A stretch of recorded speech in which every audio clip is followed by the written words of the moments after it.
Ang mga kwentong inyo pong mapapakinggan sa channel na ito ay mga kwentong pangkababalaghang likha lamang ng malawak na imahinasyon ng inyong lingkod. At kung nagkataong mayroong pangyayaring kapareho nito, yun po'y hindi po kinopya, kundi ay nagkataon lang. Mapagpalang araw po sa inyong lahat, mga mahal kong kaibigan.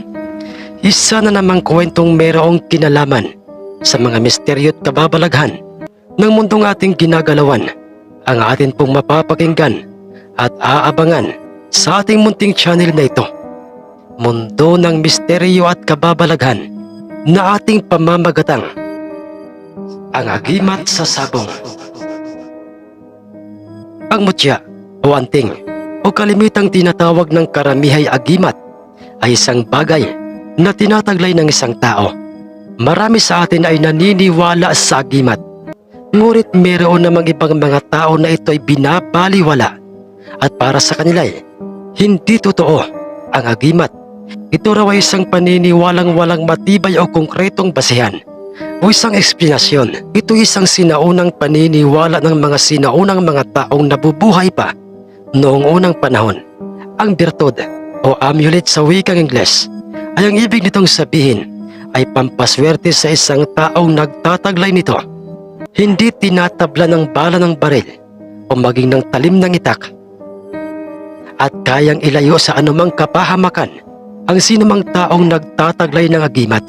At kalimitang nakikita ang mga ito sa mga kalikasan, sa karagatan, mga ordinaryong mga bagay ngunit nagiging kakaiba o nagkakaroon ng bisang pampaswerte kapag ito'y nakita ng isang tao.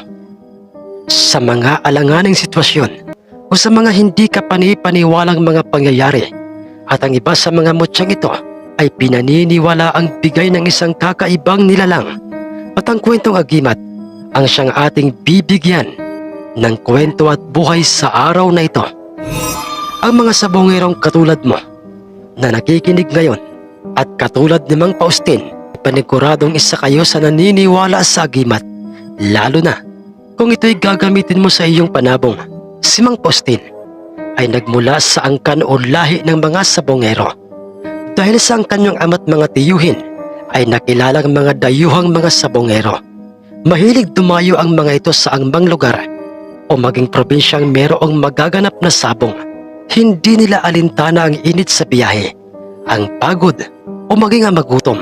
Makadalo lang sa salpukang magaganap, dala ang kani-kanilang mga alagang mga panabong. Ngunit sa kabila ng lahat ng iyon, ay ni minsan hindi sila nagpapabaya sa kanilang pamilya. Bagamat nagsasabong ang mga ito, ngunit ang kanilang prioridad ay ang kani-kanyang mga binuong pamilya. Itay, nasa labas na po sina Kuya Delfin at sila Tio Salvador at meron na po silang dalang mga tig-iisang mga panabong. Ganoon pa anak Faustin? Hala sige anak, dalhin mo na itong ating panabong na nasa loob ng bayong. Ang ating panabong na isang alimbuyugin o isang buyugin. Ang pag-uusap ni Tatang Baldo na ama ni Mang Faustin, kasama nila ang kanyang mga kuya, mga tiyuhin at ang kanyang mismong ama na dadayo sa sabong sa isang sityo kung saan ay usap-usapang ang mga sabongerong sa sityong yon ay mga antingero. Ngunit kakaiba ang mga antingerong ito dahil ginagamit nila hindi sa panggagamot at pagtugis sa mga aswang ang kanilang mga agimat, kundi ginagamit nila yon sa kanilang mga alagang mga panabong. Kuya Baldo, isang malatuba ang aking dalang panabong at isa namang bulik ang dalang panabong ng ating kapatid na si Juan.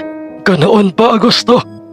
Sa amin naman ay isang alimbuyugin at ang dalang panabong ng aking dalawang mga anak na sina Aurelio at Bernabe ay bangkas at mayahin. Matataas na uri po tiyong ang ating mga dalang mga panabong. Kaya lang po ay ang mga sabongerong antingero ang ating pong makikita sa sityong yon. Huwag kang mag-alala o mag-alinlangan anak para sa ating mga panabong. Huwag kang matakot sa kanila. Oo, mga antingerong mga sabongero sila. Pero matataas na klase ang ating mga panabong at may kakayahan ang mga itong pinsalain at gawing bihag ang kanilang mga panabong. ang mayroong paniniyak na pagkakasabi ni Tatang Baldo sa kanyang anak na si Mang Faustin. Totoong lahat ang mga sinabi ni Itay Baldo. Faustin, magtiwala tayo sa kakayahan ng ating mga panabong. Sa sabong ay kinakailangang positibong palagi ang ating mga isip. Ang sabi naman ni Mang Bernabe sa kanyang kapatid na si Mang Faustin habang sila'y naglalakad sa daan patungong sityong may magaganap na sabong. Pagkarating nila doon, nakita nila ang maraming bilang ng mga sabongerong katulad nila. May mga hawak na ang mga itong matataas na uring mga panabong. Ganoon pa may, hindi nagpasindak sa kanila si Mang Faustin. Pwesto kaagad sila sa isang bahagi ng labas ng sabungan hanggang sa ilang sandali pa. Merong mga dumating na iba pang mga dayong mga sabongero na meron ding mga dalang mga panabong. Ang grupo ng mga sabongerong pinamumunuan ni Tatang Gilier, ang pinakang bantog na sabongerong antingero. Iisa lamang ang dala at himas-himas nitong panabong. Ang panabong na kung tawagin ay sinibalang o isang panuksukang panabong. Kuya Baldo, naririto na sila. Oo, Augusto. Sila talaga ang hinihintay ko. Dahil gusto kong ibangga sa panuksukang panabong ni Gilier ang aming alimbuyuging panabong. Pero Itay, iniilagang sabongero po yang si Tatang Gilier. Oo, anak Faustin. Sino bang sabongero ang hindi nakakakilala sa kanya? Siya ang sabongerong nagpahiya sa aking amang sabongero o sa iyong lolo. Tinalo na ng kanyang panabong ang panabong nila Itay noong nabubuhay pa ang mga ito. Ay nagawa pa nilang ipahiya at pagtawanan ang inyong mga lolo. Kaya sa pagkakataong ito, gusto kong baguhin ang buhay nila sa larong sabong. Sila naman ngayon ang mapapahiya sa sityong ito. Kuya Baldo, huwag mong sabihin hanggang ngayon ay hindi mo pa rin nakakalimutan ng mga pangyayaring yon. Oo, kapatid ko Juan. Hanggang sa ngayon, hindi ko makakalimutan si Gilier. Ang mga pang-aalipusta niya sa ating mga magulang. Pero Kuya Baldo, matagal nang nangyari yon, may ilang taon na. Matagal na nang nangyari yun. Agosto. Pero hanggang sa ngayon ay sariwa pa rin sa aking isip ang kanyang masamang ugali. Hindi ko alam kuya na ikaw pala'y may lihim na tinatagong galit sa kanya. Pero papaano mo magagawang ipahiya si Gilier? Papaano matatalo ng ating panabong ang panabong ng isang bantog at iniilagang antingerong sabongero? Hindi ko yan masasagot sa ngayon. Pero ang masasabi ko lang at sinisiguro ko sa inyo, mangyayaring lahat ang mga sinabi ko sa iyo kanina. Tatalunin ang aking alimbuyugin ng panuksukang yan at ipapahiya ko si Gilier. Itay, tingnan niyo po, naglalakad na po papalapit sa atin si Tatang Gilier at mukhang isa sa ating mga panabong ang natipuhan niyang ibangga sa kanyang dalang panuksukan. Ganoon ba anak? Eh di mas mainam. Dahil parang umaayon sa ating panig ang swerte ngayong araw na ito. Ang may paniniguradong sabi ni Tatang Baldo. At nang nasa kanilang harapan na nga ang grupong pinamumunuan ni Tatang Gilier, ay doy, mukhang may pupugay ang iyong hawak na limbuyoging panabong sa aking panuksukang ito. Ano kaya kung ating pagharapin sa sabungang ito o ng sityong ito? Dito ang ating mga panabong. Walang problema sa bagay na yan, Gilier. Sige, pumapayag ako. At kung papayag kay, bibigyan pa kita ng partida para sa tiyak na ikapapanalo ng iyong panabong. Ano? Totoo ba ang narinig ko sa'yo? Oo, totoong lahat ang mga sinabi ko. At hindi ako nagbibiro. Gulat na gulat at hindi makapaniwala sa kanilang narinig ang kanyang dalawang mga kapatid at maging ang mga anak ni Tatang Baldo. Kasama na nga doon si Mang Faustin. Dahil sa hindi nila alam kung saan kumukuha ng malaking tiwala at pag-asa itong si Tatang Baldo. Hindi ko akalaing komedyante ka pala. Pero teka lang, ba't parang pamilyar sa akin ang iyong itsura? Parang minsan na kitang nakita. Oo, ako nga. Ako nga ang kasama ng aking ama't mga tiyuhing minsan mong ipinahaya sa aming mismong sabungan. Ako si Baldo. Pues sinisiguro ko sa iyong ang pagkapahiya ng iyong mga magulang noon ay uulitin ko sa iyo ngayon dahil sa ginawa mong panginsulto o pang-iinsulto at pagmamalait sa aking kakayahan at sa aking panabong. Tayo na sa loob ng sabungan. Sumunod ka sa akin. Isinama ni Tatang Baldo sa loob ng sabungan ang isa sa kanyang mga anak, si Mang Bernabe, na kuya ni Mang Faustin, at ito ay isang mahusay na magtatari at isa naman sa mga kasama ni Tatang Gilyer ang kanyang kinuhang magtatari. Marami sa mga sabongero at mga mamumusta ang nagsasabing dihado o delikado at hindi nag-iisip itong si Tatang Baldo dahil bakit niya naisip na ibangga sa panuksukang panabong ng iniilagang bantog na sabongerong si Tatang Gilyer ang kanyang alimbuyuging panabong. Kung kaya't marami sa mga sabongero at mamumustang na sa paligid ng sabungan ang higit na nagtiwala at pumusta sa panabong ni Tatang Gilyer. At kung meron mang pumusta sa panabong na alimbuyugin nila Tatang Baldo ay mangilan-ngilan lamang ang mga ito, at sila'y mga sabongerong kababaryo nila Tatang Baldo na dumalo sa sityong yon. Ganoon pa may, sa kabila ng lahat ng yon ay tuloy pa rin ang bakbakan ng dalawang mga panabong, at ni hindi man lang mababa na sa itsura ni Tatang Baldo ang takot sa kanyang kaharap na isang bantog na sabongerong antingero. At nang pareho ng makargahan ng mga tari ang dalawang mga panabong at gumanti ng mga pagtugas sa isa't isa ang mga ito'y magkasabay na nga nila itong ibinabat, binitawan sa sahig ng sabungan. Bagay na naglikha ng ingay sa paligid ng sabungan na unang tumalon at lumipad pa palapit sa nakapusturang alimbuyuging panabong. Ang panuksukan o sinipalang, walang awang pinayo ng sinipalang ang alimbuyugin. Sa lakas ng mga pagpalo nito sa kanyang katunggaling panabong ay nagawa niya itong pilayan. Pilay na tuguan na ang kanang pa ng alimbuyuging panabong. Matapos nitong bumalandra sa harang ng sabungan, napangisi na noon ang panig nila Tatang Gilyer. Pinapakasan naman ng panlulumo ang itsura nila Mang Faustin at ang kanyang nakakatandang mga kapatid at maging ang mga kapatid ng kanyang ama. Ngunit panatag pa rin kung titingnan si Tatang Baldo. Si kalawang pagkakataoy muling bumuelo at lumipad papalapit sa nooy ng hihin at pilay ng alimbuyuging panabong. Ang nasabing panuksukang panabong o isang senibalang. Pinagsawaan itong paluin ng alimbuyugin at inisip ng ibang mga taong nasa paligid ng sabungan na isang himala na lang kung mananalo pa ang panabong ni Tatang Baldo sa panabong ni Tatang Gilyer.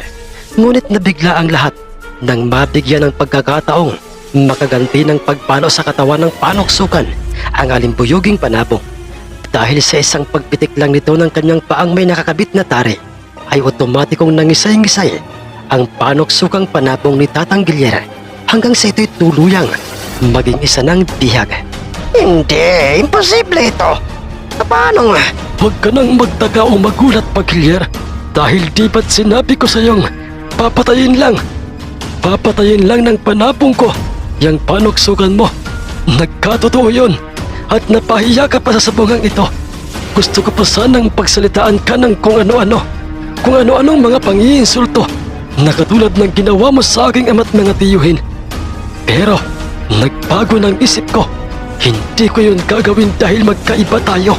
Hindi lamang sa panlabas na anyo o pagkatao, kundi ay magkaiba tayo sa pag-uugali. Anong ibig mong sabihin, Baldo? Marunong akong rumespeto ng aking kapwa, matanda man sa akin o kaidaran ko lang. At pagkatapos na makuha nila Tatang Baldo ang bihag na panuksukan at mga perang pustang naipanalo ng kanilang panabong, ay nagpasya na itong sina Tatang Baldo na iwan na ang sabungang yon.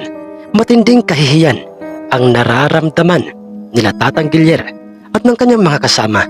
Hindi nito lubos maisip na natalo lang ng panabong ng isang ordinaryong magsasabong ang panabong ng katulad niyang isang bantog kinatatakutan at antingerong sabongero. Samantalang sa daan, sa bundok, habang sila Tatang Baldo ay naglalakad na pabalik sa kanilang baryoy. Kuya Baldo, Mabutit hindi mo ginawa yung ginawa't sinabi ni Gilier noon sa ating ama't mga tiyuhin. Oo, Agosto. Tama ka. Pero ang mga sinabi ko sa kanyang mga katotohanan kanina, na hindi niya ako katulad, ay alam kong para ko na siyang sinampal sa kanyang tigmagkabilang pisngi. Pero Kuya Baldo, paano pala nangyari yon? Paanong nakontra mo ang bisa ng mutya o agimat sa sabong ni Gilier? Ang totoo niyan, Agosto, matagal kong hinintay ang gantong mga pagkakataon. Hagimat lang din sa sabong ang makakakontra sa isang sabongerong may agimat. Kuya, wag mong sabihin. Oo, meron akong taglay na agimat. Matagal kong pinangarap na magkaroon ng agimat o isang mutya. Hindi lamang para gamitin sa sabong kundi higit sa lahat ay magagamit kong pamproteksyon para sa mga disgrasya. Hindi lamang para sa akin kundi para na rin sa inyo o sa aking pamilya. Ang agimat na minsang ipinagkaloob sa akin ng ating inang kalikasan, ang mutyang dahon ng ulat. Mutyang dahon ng ulat? Hindi ba't matalas na dahon yan at nakakahiwa ng balat? Oo, Juan. Yun ang mutyang nasa akin at isa yun sa pinakang malakas at mabisang agimat na maaaring gamitin sa sabong.